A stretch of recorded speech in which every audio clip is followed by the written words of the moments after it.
ዝም ብለን እናውራ ከፈጣሪ ጋር። ፊደል ሁሉ ይዝላል ፊትህ ለመገለጥ፣ ቀለምም ይደርቃል በክብር እሳትነት። ሆነህ ባለ ግርማ እንዴት እንዋቀስ ማለትህን ልስማ። በዝምታዬ ውስጥ ዝምታህን ሰማሁ፣ ቃሉም ኃያል ሆኖ ልቦናዬን ነካ። እንዲህ ነበር ያለው፣ ሰው አድርጌህ ሳለ ሰውም ሆኜ የመጣው ላንተ አልነበረም የሞትህን ጽዋ ቀድሜ የጠጣው። አጠገብህ ውዬ ጎንህ እያደርኩኝ ልብህን መቅደሴ አድርጌ እያነጽኩኝ ሰው የለኝም አልክ። የዛኔ ነበረ በራስ ቅል ተራራ በልብህ ኮረብታ ደግመህ የሰቀል።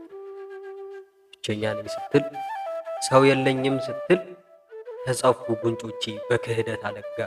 ቆሰለልህ ልቤ በችንካር ተወጋ።